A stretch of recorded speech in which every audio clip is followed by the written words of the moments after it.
Hello बच्चों, स्वागत है हमारे यूट्यूब चैनल फिजिक्स विद के उत्तम में। और आज हम लोग 12th क्लास की फिजिक्स में विकिरण तथा द्रव्य की द्वैत प्रकृति का लेक्चर नंबर 5 आज हम लोग पढ़ेंगे। और आज हम लोग पढ़ेंगे कि आइंस्टीन का प्रकाश वैद्युत समीकरण क्या है, इसका निगमन किस प्रकार से किया जाएगा और इसकी सहायता से जो प्रकाश वैद्युत उत्सर्जन के नियम है उसकी व्याख्या हम किस प्रकार से करेंगे। ठीक है ना, बहुत इंपॉर्टेंट टॉपिक है। जैसा कि हम लोग जानते हैं, अगर ये वीडियो क्रम से अगर हमारे देख रहे हैं इस चैप्टर के, तो हमने बताया है कि प्रकाश वैद्युत उत्सर्जन के नियमों की व्याख्या तरंग सिद्धांत के आधार पर नहीं की जा सकी। ठीक है ना, जिसके कारण जो हाइगन्स का तरंग सिद्धांत था वो फेल हो जाता है प्रकाश वैद्युत उत्सर्जन नियमों की व्याख्या न कर पाने के कारण। तो उन नियमों की व्याख्या, जो 5 नियम हम लोगों ने पढ़े हैं, उन नियमों की व्याख्या आइंस्टीन ने प्रकाश वैद्युत समीकरण के आधार पर की है। तो बोर्ड एग्जाम में बहुत इंपॉर्टेंट प्रश्न है, बोर्ड एग्जाम पूछा गया है कि आइंस्टीन का प्रकाश वैद्युत समीकरण के निगमन कीजिए तथा इसकी सहायता से प्रकाश उत्सर्जन के नियमों की व्याख्या कीजिए। तो प्रकाश वैद्युत उत्सर्जन जो नियम है ये आपको पता होने चाहिए, तभी इसमें कुछ बात समझ में आएगी। ठीक है ना, तो अगर वीडियो अगर इसके पहले नहीं देखा है तो उसको देख लीजिए ताकि ये कुछ समझ में आ जाए। कठिन बिल्कुल नहीं है, बस आपको क्रम से आप सारे वीडियो देखते चलेंगे तो बिल्कुल एकदम स्पष्ट हो जाएगा कि प्रकाश वैद्युत प्रभाव या प्रकाश वैद्युत उत्सर्जन है क्या। ठीक है ना, तो जैसा कि हम जानते हैं कि जब किसी धातु की सतह पर प्रकाश गिरता है तो उससे इलेक्ट्रॉन उत्सर्जित होते हैं। जैसे मान लेते हैं ये कोई धातु है, ठीक है ना, और यहाँ पर ये इलेक्ट्रॉन है, और जब इस पर प्रकाश गिरता है तो इससे इलेक्ट्रॉन उत्सर्जित हो जाते हैं, इलेक्ट्रॉन बाहर निकलते हैं। ये प्रकाश गिर रहा है, प्रकाश किस रूप में गिरता है? फोटॉनों के रूप में, इसकी ऊर्जा होती है h न्यू। प्रकाश गिरा, इलेक्ट्रॉन बाहर आया, तो इसको हम लोग प्रकाश वैद्युत उत्सर्जन कहते हैं। तो इसकी व्याख्या करने के लिए, यानी इसकी जो फिनोमेना देखा गया तीव्रता बढ़ाने से या आवृत्ति बढ़ाने से क्या परिवर्तन होता है, वो सब नियम जो बनाए गए हैं उन नियमों की व्याख्या आइंस्टीन ने प्रकाश वैद्युत समीकरणों की सहायता से की है। और इस की व्याख्या की है आइंस्टीन ने सन 1905 ईस्वी में, और किस आधार पर की है? प्लांक के क्वांटम सिद्धांत के आधार पर की है। और प्लांक का क्वांटम सिद्धांत क्या है ये हम लोग पढ़ चुके हैं, अगर नहीं पढ़ा है तो कोई बात नहीं, बता देते हैं। प्लांक ने, जो मैक्स प्लांक हैं, उन्होंने बताया कि प्रकाश तरंगों के रूप में नहीं बल्कि ऊर्जा के छोटे छोटे बंडलों या पैकेटों के रूप में चलता है। ठीक है ना, जिनको हम लोग फोटॉन कहते हैं। और एक फोटॉन की ऊर्जा जो होती है वो h न्यू होती है, जहां न्यू प्रकाश की आवृत्ति है या फोटॉन की आवृत्ति कह सकते हैं। और जो तीव्रता होती है प्रकाश की वो फोटॉनों की संख्या के अनुक्रमानुपाती होती है, यानी अगर तीव्रता बढ़ाएंगे तो फोटॉनों की संख्या भी बढ़ती है। ये प्लांक के क्वांटम सिद्धांत में कहा गया है। तो इसकी मदद से आइंस्टीन ने कहा कि जब किसी धातु की सतह पर धातु की सतह पर प्रकाश गिरता है, प्रकाश गिरने का मतलब फोटॉन, ये फोटॉन गिरा, फोटॉन की जो ऊर्जा होती है h न्यू, ये पूरी सतह पर नहीं बढ़ती। तरंग सिद्धांत कहता है कि जो प्रकाश ऊर्जा है वो जब गिरेगी किसी धातु सतह पर पूरी जगह बढ़ जाती है, पर आइंस्टीन ऐसा नहीं कहते। आइंस्टीन कहते हैं कि प्रकाश जो फोटॉनों से मिलकर के बना है, तो एक फोटॉन अपनी ऊर्जा उस धातु में जितने भी इलेक्ट्रॉन होंगे सबको नहीं मिलेगी, किसी एक इलेक्ट्रॉन को मिलेगी। तो जितने वाले h की ऊर्जा किसी एक इलेक्ट्रॉन को मिली, एक इलेक्ट्रॉन को जब मिली तो ये इलेक्ट्रॉन उत्सर्जित हो सकता है, जरूरी नहीं उत्सर्जित हो जाए। ठीक है ना, ये जरूरी नहीं है कि हर फोटॉन किसी इलेक्ट्रॉन को उत्सर्जित कर सके। मतलब 10 फोटॉन गिरे तो जरूरी नहीं कि 10 इलेक्ट्रॉन बाहर आ जाए। ठीक है ना, ये भी ध्यान रखना है, जितने फोटॉन उतने इलेक्ट्रॉन का उत्सर्जन संभव नहीं है। ठीक है ना, लेकिन जितने ज्यादा फोटॉन गिरेंगे उतने ज्यादा इलेक्ट्रॉन जरूर उत्सर्जित होंगे, लेकिन उनकी संख्या बराबर नहीं होगी, ये जरूरी नहीं है। तो जब एक फोटॉन गिरता है तो अपनी संपूर्ण ऊर्जा किसी एक इलेक्ट्रॉन को दे देता है, उसका अस्तित्व हो जाता है समाप्त। और जो ऊर्जा मिली इलेक्ट्रॉन को वो दो भागों में खर्च होती है। एक इलेक्ट्रॉन को धातु से बाहर निकालने में, और धातु से बाहर निकालने में जो ऊर्जा होती है उसको क्या कहते हैं, कार्यफलन, यानी वर्क फंक्शन कहा जाता है कि धातु से इलेक्ट्रॉन को बाहर निकालने में जो ऊर्जा व्यय हो उसको हम कहेंगे कार्यफलन कहते हैं। तो एक भाग तो कार्यफलन में खर्च हो गया, बाकी जो भाग बचा शेष भाग वो उसको गतिज ऊर्जा के रूप में मिल जाता है। जो इलेक्ट्रॉन बाहर आ रहा है उसको गतिज ऊर्जा के रूप में मिल जाता है। तो गतिज ऊर्जा के रूप में मिल जाता है, इसका मतलब है कि आपकी जो ऊर्जा मिली h न्यू, ये इस बात को आप इस प्रकार लिखेंगे, h न्यू ऊर्जा एक इलेक्ट्रॉन को मिली, ये दो भागों में खर्च हुई। एक उसको धातु से बाहर निकालने वाले इलेक्ट्रॉन को, जिसको कार्यफलन कहते हैं, W से रिप्रेजेंट किया जाता है, और प्लस उसकी काइनेटिक एनर्जी। और एक चीज और ध्यान रखना है, ये काइनेटिक एनर्जी जो आ रही है वो किसी एक इलेक्ट्रॉन की नहीं है, या प्रत्येक इलेक्ट्रॉन की नहीं कह सकते। मान लो एक इलेक्ट्रॉन ये आया, दूसरा इलेक्ट्रॉन, दूसरा प्रोटॉन गिरा, दूसरा इलेक्ट्रॉन आ गया, तो हम किसी जो सारे इलेक्ट्रॉन की गतिज ऊर्जा नहीं है, जो इलेक्ट्रॉन निकल रहा है उसमें सबकी ऊर्जा, निकलने वाले इलेक्ट्रॉन की गति सबकी बराबर नहीं होती है। अब ये प्रश्न उठता है कि जब दो भागों में खर्च हो गई तो जो कार्यफलन तो किसी धातु के लिए फिक्स होता है, 2 इलेक्ट्रॉन वोल्ट इस इलेक्ट्रॉन को बाहर निकलने के चाहिए, ठीक है ना। तीव्रता आवृत्ति अगर बढ़ा देंगे तो उसको 2 इलेक्ट्रॉन वोल्ट ही चाहिए धातु निकालने के लिए। बाकी जो ऊर्जा बची, समझना ध्यान से इस बात को, जैसे अगर हम ये कह दें कि 8 इलेक्ट्रॉन वोल्ट ऊर्जा ये फोटॉन की है, ठीक है ना, और उसको ये ऊर्जा किसको मिल गई, एक फोटॉन को मिली। अब एक फोटॉन ऊर्जा जब मिलेगी तो ये दो भागों में खर्च हो गई। एक हम कह रहे हैं कि धातु को बाहर इलेक्ट्रॉन को बाहर निकालने में, धातु से इलेक्ट्रॉन को बाहर निकालने में खर्च, इसको W कह रहे हैं, मान लेते हैं 2 इलेक्ट्रॉन वोल्ट ऊर्जा इसकी व्यय हो गई। तो अगर बाकी कोई व्यय नहीं है अगर, तब तो जो 6 इलेक्ट्रॉन ऊर्जा बची, इलेक्ट्रॉन वोल्ट ऊर्जा, वो काइनेटिक एनर्जी के रूप में मिल जाती है। समझ आ रही है। लेकिन 2 के बाद जो बच रही है 6, वो पूरी काइनेटिक एनर्जी में जरूरी नहीं कि मिल जाए। क्यों? क्योंकि जब इलेक्ट्रॉन को जब ऊर्जा मिलेगी h न्यू, ये तो चलिए तो फिक्स वैल्यू है, किसी धातु के लिए फिक्स होती है, चेंज होती है नहीं। 2 इलेक्ट्रॉन वोल्ट ऊर्जा चाहिए तो चाहिए, बाकी जो बची ऊर्जा है वो फिर 2 भागों में खर्च होती है। एक इलेक्ट्रॉन जब बाहर निकलता है धातु के अंदर से तो धन आयनों से टकराता भी है, तो वहां पे अपनी ऊर्जा खो देता है, कोलिजन में ऊर्जा खो देता है, और कोलिजन ऊर्जा खोने के बाद जो बचेगी वो काइनेटिक एनर्जी को मिलती है। तो अगर मान लेते हैं जो अगर अंदर से इलेक्ट्रॉन बाहर आ रहा है तो कुछ ऊर्जा कोलिजन में खर्च हो जाएगी, संघट्ट में, ठीक है ना, वो वेस्ट ऊर्जा चली गई। अब कितनी खर्च हो गई ये नहीं पता है, और जो बाकी ऊर्जा बची वाले कोलिजन में, ये फिर 2 भागों में खर्च हो गई। बची यहाँ पर 2 इलेक्ट्रॉन, 3 इलेक्ट्रॉन वोल्ट खर्च हो गई कोलिजन में, संघट्ट में खर्च हो गई, ठीक है ना, ये संघट्ट में खर्च हो गई इतनी, और जो बाकी जो 3 इलेक्ट्रॉन वोल्ट ऊर्जा बची वो काइनेटिक एनर्जी को मिलती है। ऐसा बात क्लियर हुई कि नहीं? तो इस तरीके से कह सकते हैं कि जरूर आधे बढ़े, मान लो यहाँ 2 इलेक्ट्रॉन ऊर्जा है, इसमें 2 इलेक्ट्रॉन वोल्ट ये उसकी संघट्ट में खर्च हो गई, बचे कितनी यहाँ पर 4 इलेक्ट्रॉन वोल्ट ऊर्जा ये काइनेटिक एनर्जी को मिलती है। लेकिन अगर वो इलेक्ट्रॉन, ये तो अंदर से निकलने वाली बात होगा तभी कोलिजन होगा। मान लो इलेक्ट्रॉन इस धातु की सतह पर ही है और इलेक्ट्रॉन को जैसे ऊर्जा मिलेगी, अब तो इस संघट्ट में ऊर्जा खर्च होनी नहीं है तो पूरी ऊर्जा काइनेटिक एनर्जी मिल जाएगी, तो वो उसके पास सबसे मैक्सिमम एनर्जी होगी। तो ये जो फार्मूला जो हम लिख रहे हैं यहाँ पर वो मैक्सिमम काइनेटिक एनर्जी का है, वो किसी इस इलेक्ट्रॉन की गतिज ऊर्जा का नहीं है, ठीक है ना। वो पता नहीं कितनी ऊर्जा बाहर निकलने में खर्च कर चुका है संघट्ट में, लेकिन जो मैक्सिमम एनर्जी है, जो सतह से इलेक्ट्रॉन निकल रहा है, उसकी काइनेटिक एनर्जी हमको पता है इतनी। अब क्लियर हुई?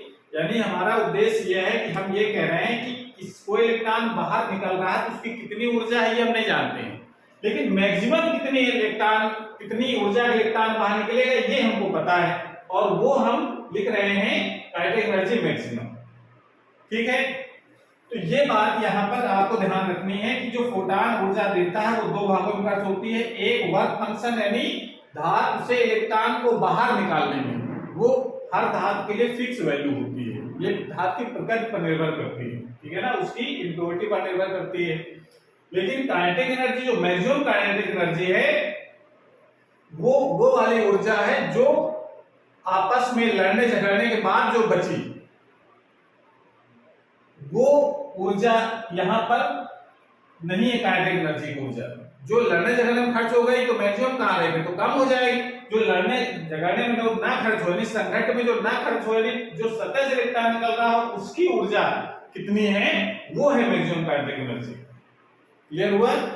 इस चीज को हम लोग लिख सकते हैं इस तरीके से, थोड़ा सा इसको पक्षांतर करके लिखा जाए तो लिख सकते हैं काइनेटिक एनर्जी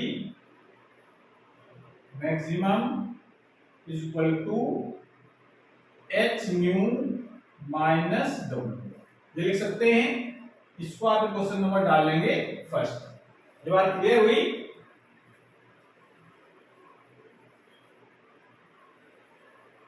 ये इलेक्ट्रॉन जो निकल रहा है उसकी कितनी ऊर्जा है ये हमको नहीं मालूम है, लेकिन जो भी इलेक्ट्रॉन निकल रहा है उसमें सबसे अधिकतम कितनी गतिज ऊर्जा है वो हम निकाल सकते हैं एच न्यू माइनस डब्ल्यू से। क्योंकि संघटन में जो ऊर्जा खर्च हो रही है उसका कोई कैलकुलेशन नहीं है, तो ये वैल्यू हम लोग निकाल ली। अगर ये इसको नोट कर लीजिए पहले, उसके बाद फिर आगे हम चलते हैं। तो कैसे लिखेंगे एग्जाम में अगर आएगा तो उसकी लैंग्वेज में आपको लिखना है, तो हमने इसको लिख रखा है, आप अभ्यास करेंगे अपने मन से लिखने का भी। तो आइंस्टीन ने सन 1905 में प्रकाश वैद्युत प्रभाव के नियमों की व्याख्या प्लांक के क्वांटम सिद्धांत के आधार पर की है। जब कोई फोटॉन धातु की सतह पर गिरता है तो वो अपनी संपूर्ण ऊर्जा h न्यू को धातु के भीतर उपस्थित इलेक्ट्रॉन में से किसी एक ही इलेक्ट्रॉन को स्थानांतरित कर देता है। यह आइंस्टीन ने माना है और उनका स्वयं का अस्तित्व समाप्त हो जाता है। यानी जो किसका अस्तित्व समाप्त हो जाता है, फोटॉन का। इस ऊर्जा का कुछ भाग इलेक्ट्रॉन को धातु से बाहर निकालने में व्यय हो जाता है, जिससे धातु का कार्यफलन यानी W कहते हैं, तथा शेष भाग उत्सर्जित इलेक्ट्रॉन को गतिज ऊर्जा, इसको अधिकतम गतिज ऊर्जा लिखा है यहाँ पर, ठीक है ना, इसको सिंबल के रूप में लिख रहे हैं, काइनेटिक एनर्जी मैक्सिमम के रूप में मिल जाती है। जो सतह से इलेक्ट्रॉन निकल रहा है उसके लिए इक्वेशन लिखी गई है, और अंदर से निकल रहा है तो उसके लिए कोई इक्वेशन नहीं। ठीक है, नोट कर लीजिए, इसको नोट कर लिया।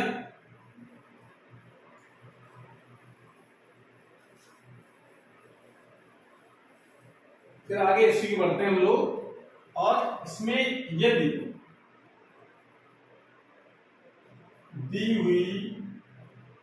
गई धातु के लिए Delhi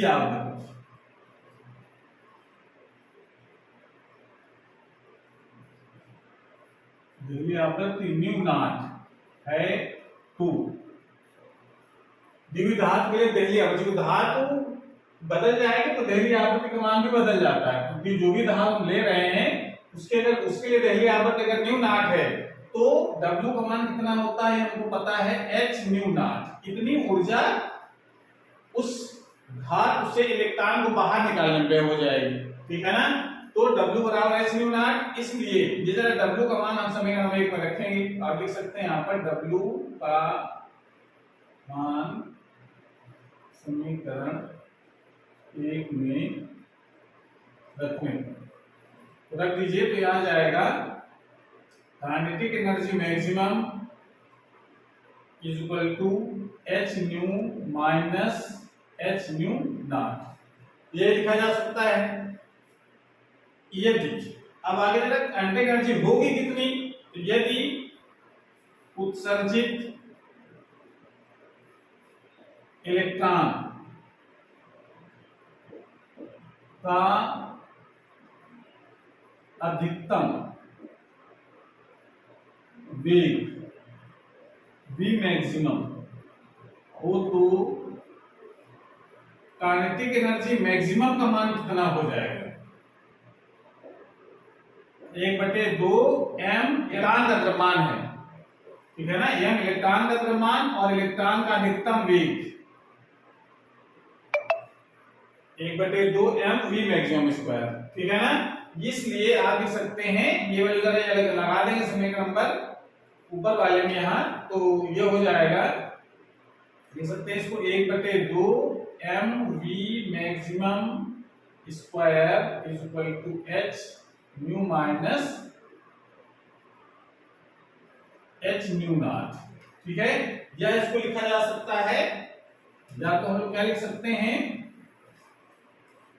1/2 m v maximum square is equal to h common ले लीजिए, लिख सकते हैं h माइनस न्यू नॉट। ये जो इक्वेशन निकल करके आई है, इससे हम लोग कहते हैं आइंस्टीन का प्रकाश वैद्युत समीकरण। बहुत सिंपल है, क्लियर हो गया। इस समीकरण को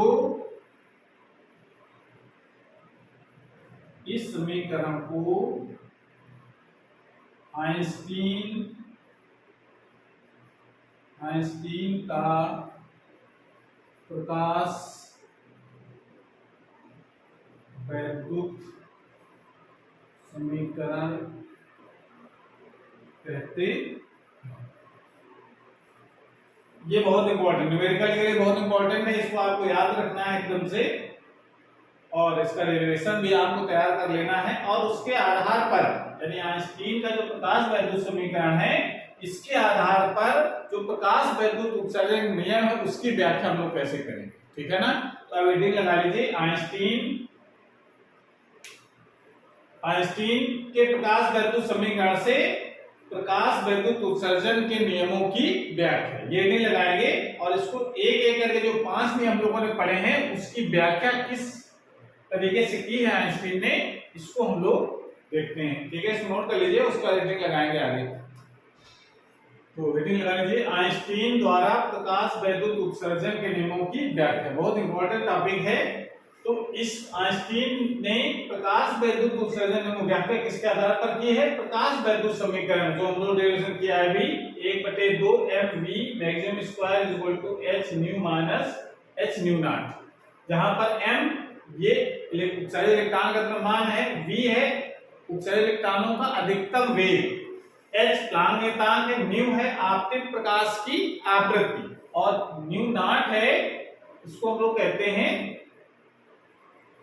उस धातु की देहली आवृत्ति, और h प्लैंक नियतांक है तो पता है। तो इसके आधार पर की है किस प्रकार से, तो पहला जो नियम हमारा है, याद करिए, जो पहला नियम हमारा है प्रकाश वैद्युत उत्सर्जन का, उसमें कहा गया था किसी धातु से प्रकाश इलेक्ट्रॉनों के उत्सर्जन की दर आपतित प्रकाश की तीव्रता के अनुक्रमानुपाती होती है। तो आइंस्टीन ने माना है कि जब किसी प्रकाश की हम तीव्रता बढ़ाते हैं तो उसमें फोटॉनों संख्या बढ़ेगी, जब फोटॉन संख्या बढ़ेगी तो ज्यादा अधिक फोटॉन जब गिरेंगे धातु की सतह पर तो उतने ही ज्यादा इलेक्ट्रॉन उत्सर्जित होंगे, ठीक है ना। तो इसका मतलब तीव्रता बढ़ाएंगे तो क्या होगा, फोटॉन संख्या बढ़ेगी, फोटॉन संख्या बढ़ेगी तो उतने ज्यादा फोटॉन धातु पर उपस्थित इलेक्ट्रॉन से टकराएंगे तो उतने ज्यादा इलेक्ट्रॉन उत्सर्जित भी होंगे, ठीक है ना। लेकिन ये भी ध्यान रखना है कि सभी फोटॉन इलेक्ट्रॉन को उत्सर्जित नहीं कर सकते हैं या नहीं करते हैं, ठीक है ना। ये भी ध्यान रखना है कि 10 फोटॉन गिरे तो 10 इलेक्ट्रॉन निकल आएंगे, ये पॉसिबल नहीं है। 10 गिरेंगे तो हो सकता है कि 8 इलेक्ट्रॉन निकले, फिर अगर मान लो 20 इलेक्ट्रॉन गिरे तो फिर 16 इलेक्ट्रॉन निकल सकते हैं, 15 निकल सकते हैं, लेकिन संख्या बढ़ेगी, लेकिन 100% नहीं, जितने फोटॉन उतने इलेक्ट्रॉन उत्सर्जित, ठीक है ना। तो इस बात को आइंस्टीन ने किस प्रकार से कहा है कि धातु पर आपतित प्रकाश की तीव्रता बढ़ने से प्रति सेकंड आपतित फोटॉनों की संख्या बढ़ेगी, यानी उतने ज्यादा फोटॉन गिरेंगे, जिससे अधिक संख्या में प्रकाश इलेक्ट्रॉन उत्सर्जित होते हैं, ठीक है ना। दूसरा नियम क्या था, दूसरा नियम यह था कि उत्सर्जित इलेक्ट्रॉनों की जो अधिकतम गतिज ऊर्जा है वो आपतित प्रकाश की तीव्रता पर निर्भर नहीं करती है, ठीक है ना। और इस ये बात जो है तरंग सिद्धांत इसकी बिल्कुल व्याख्या नहीं कर पाया। तरंग सिद्धांत कहता था कि प्रकाश की तीव्रता अगर बढ़ाई जाएगी तो उत्सर्जित इलेक्ट्रॉनों की गतिज ऊर्जा भी बढ़नी चाहिए, पर व्यवहारिकता में तो आपने कह दिया ऐसे, लेकिन प्रैक्टिकली ये पॉसिबल नहीं था। जो निष्कर्ष निकले हैं एक्सपेरिमेंट वो नहीं था ऐसा कि अगर तीव्रता चाहे इतनी ज्यादा कर दी जाए उत्सर्जित इलेक्ट्रॉनों की अधिकतम गतिज ऊर्जा वो नहीं बढ़ती है। तो इस बात को आइंस्टीन ने अपने प्रकाश वैद्युत समीकरण से स्पष्ट किया है। उन्होंने कहा कि प्रकाश वैद्युत समीकरण में जो अधिकतम गतिज ऊर्जा है, इसको हम लोग हाफ mv² लिख रहे हैं, या काइनेटिक एनर्जी मैक्सिमम लिख सकते हैं इसको, वो h nu minus nu not आवृत्ति पर तो निर्भर कर रही है लेकिन तीव्रता पर निर्भर नहीं करती है, ठीक है ना। तो आप इस बात को लिख सकते हैं कि प्रकाश वैद्युत समीकरण जो 1/2 mv maximum square equal to h nu minus h nu naught से स्पष्ट है कि धातु से उत्सर्जित इलेक्ट्रॉनों की अधिकतम गतिज ऊर्जा आपतित प्रकाश की तीव्रता पर निर्भर नहीं करती, ठीक है। तो अब अगला पॉइंट क्या है, अगला जो नियम हमारा था, तीसरा जो नियम कहता है कि अगर जो गतिज ऊर्जा है, जो अधिकतम गतिज ऊर्जा है, वो आपतित प्रकाश की आवृत्ति के अनुक्रमानुपाती होती है, यानी आवृत्ति अगर बढ़ाएंगे तो अधिकतम गतिज ऊर्जा का मान बढ़ता है, ठीक है ना। जैसे इलेक्ट्रॉन अधिकतम गति में इलेक्ट्रॉन निकल रहा है, आपने तीव्रता बढ़ाई तो उतनी ही ऊर्जा का इलेक्ट्रॉन निकलेगा अधिकतम, उस ऊर्जा नहीं बढ़ती इलेक्ट्रॉन की। लेकिन अगर आवृत्ति बढ़ाई जाए तो उससे निकलने इलेक्ट्रॉन में अधिकतम गतिज ऊर्जा बढ़ जाती है। तो इस बात को भी हम समीकरण की सहायता से देख लेते हैं। तो अगला नंबर इसमें सुधार कर लीजिए, अगला नंबर हम निकाल सकते हैं नंबर 3। तीसरी बात को प्रकाश वैद्युत समीकरण से स्पष्ट है कि धातु से उत्सर्जित इलेक्ट्रॉनों, यहां से इसको सही कर लेते हैं हम लोग, जल्दी से कंप्लीट हो जाएगा।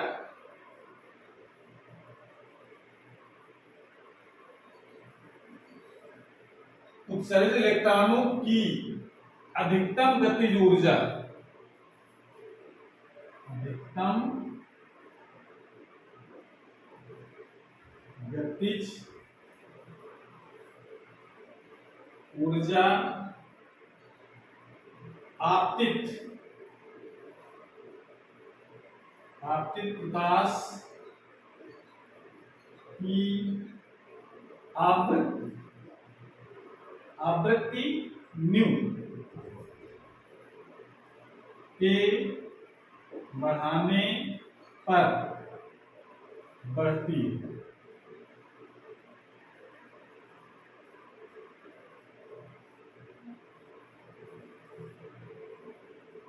अब देखो, अगर ये न्यू क्या है, आपतित प्रकाश की आवृत्ति है, अगर ये आवृत्ति का मान बढ़ेगा तो समीकरण से पता चल रहा है कि गतिज ऊर्जा का मान बढ़ जाएगा, ठीक है ना। और इस बात को आप इस तरह से लिखिए कि प्रकाश वैद्युत समीकरण 1/2 mv² equal to h nu minus nu naught से स्पष्ट है कि धातु से उत्सर्जित इलेक्ट्रॉनों की अधिकतम गतिज ऊर्जा आपतित प्रकाश की आवृत्ति के बढ़ाने पर बढ़ती है, यानी कह सकते हैं कि अनुक्रमानुपाती होती है। अगर बढ़ाएंगे आप, अगर ये आवृत्ति बढ़ाते हैं तो गतिज ऊर्जा का मान भी बढ़ता है, ठीक है। नोट कर लीजिए। उसके बाद चौथा जो पॉइंट है, सुनो कर लो, चौथा पॉइंट हम लोग क्या लिख सकते हैं, ये भी चौथा पॉइंट क्या कहता है, देखो इसको बिगाड़ दें फिर इसको बताते हैं।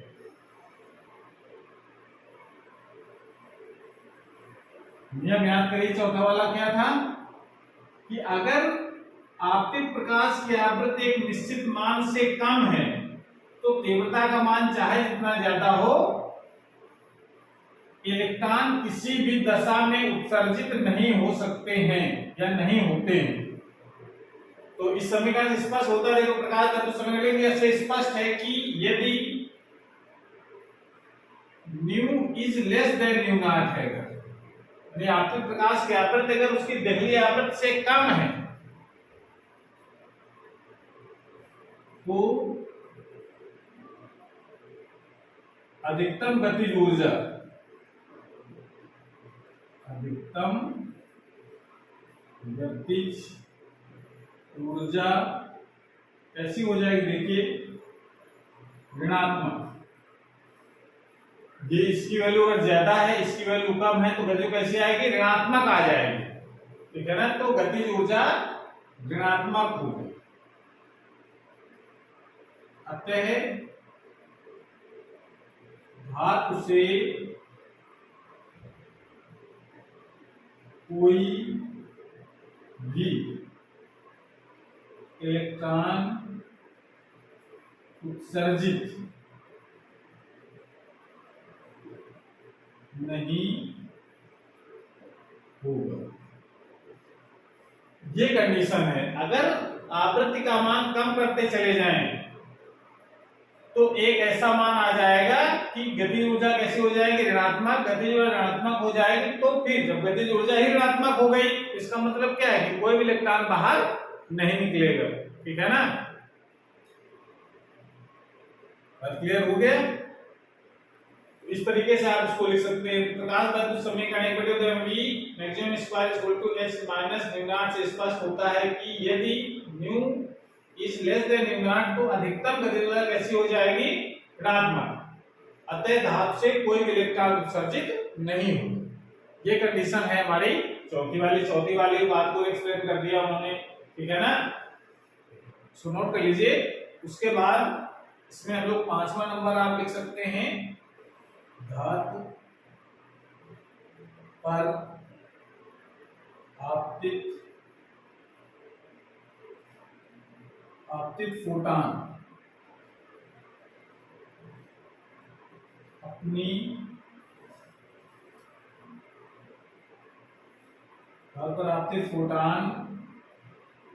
अपनी संपूर्ण ऊर्जा एक ही इलेक्ट्रॉन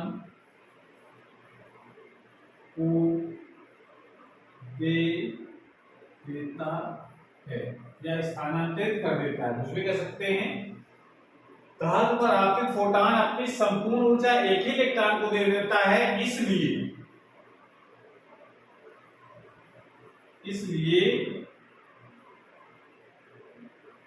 धातु पर प्रकाश के गिरने तथा प्रकाश इलेक्ट्रॉन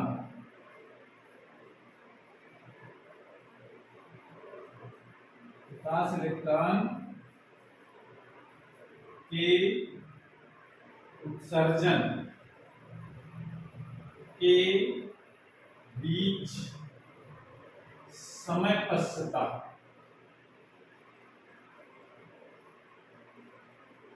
नहीं होती। समय पश्चता नहीं होती मतलब जैसे ही प्रकाश गिरता है तुरंत इलेक्ट्रॉन बाहर आ जाता है, यानी कोई टाइम नहीं लगता है।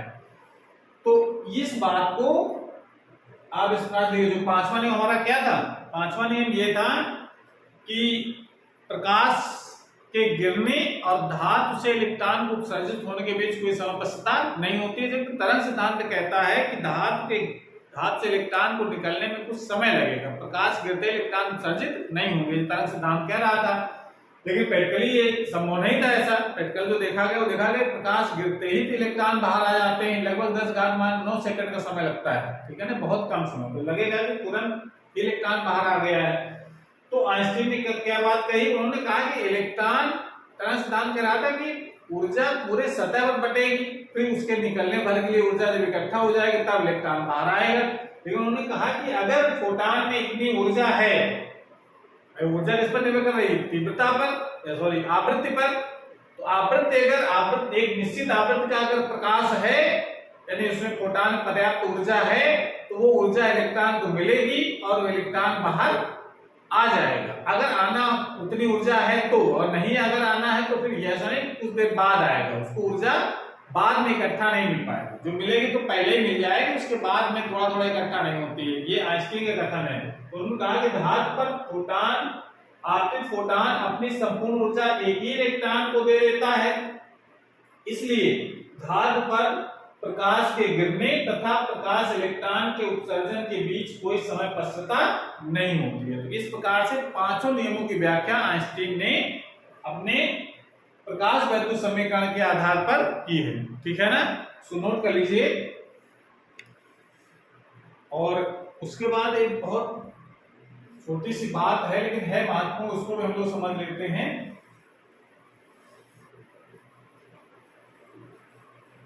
अगर प्रकाश वैद्युत समीकरण जो हम लिख रहे हैं 1/2 mv maximum square is equal to h nu minus h nu naught, या इसको हम लिख सकते हैं काइनेटिक एनर्जी, ये तो काइनेटिक एनर्जी है ना, काइनेटिक कैसी है, maximum is equal to h nu minus h nu not.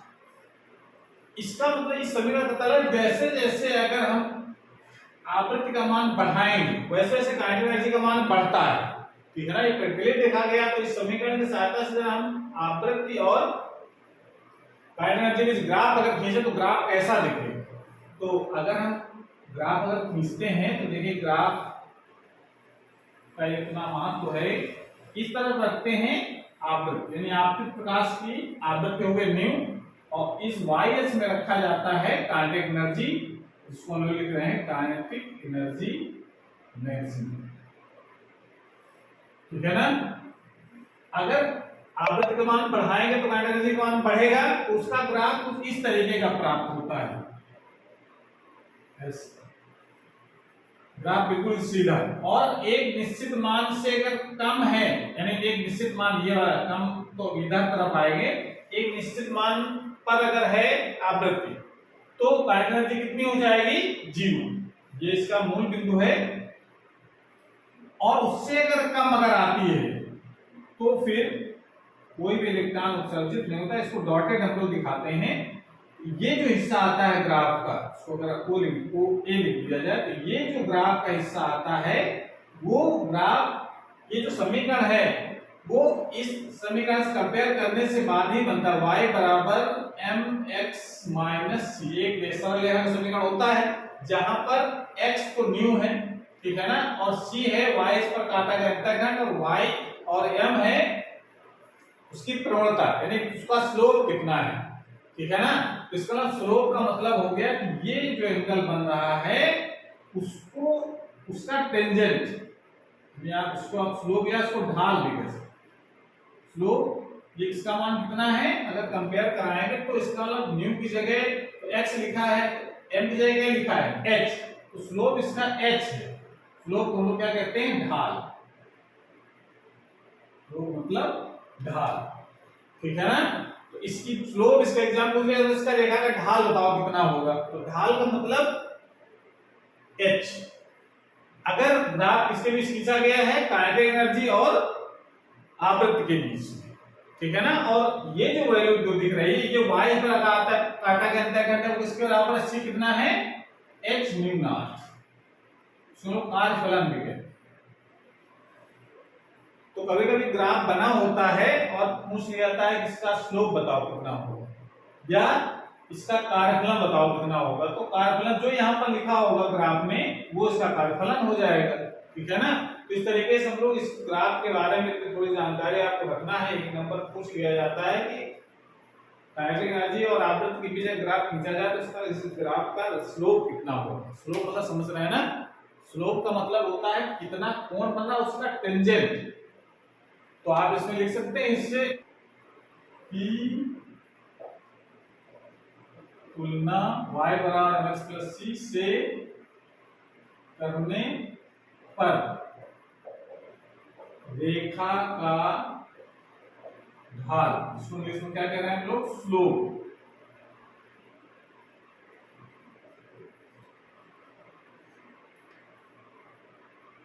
Slope h प्राप्त होता है। इतनी बात आपको ध्यान रखनी है, ठीक है। तो अगर ये वीडियो अच्छा लगा हो तो इसको लाइक करें, अपने दोस्तों को शेयर करें, और अगर चैनल अभी तक सब्सक्राइब नहीं किया चैनल सब्सक्राइब करें, इससे नए वीडियो अपलोड हो उसकी नोटिफिकेशन आपके पास सबसे पहले पहुंच जाए। पढ़ाई करते रहिए, थैंक यू।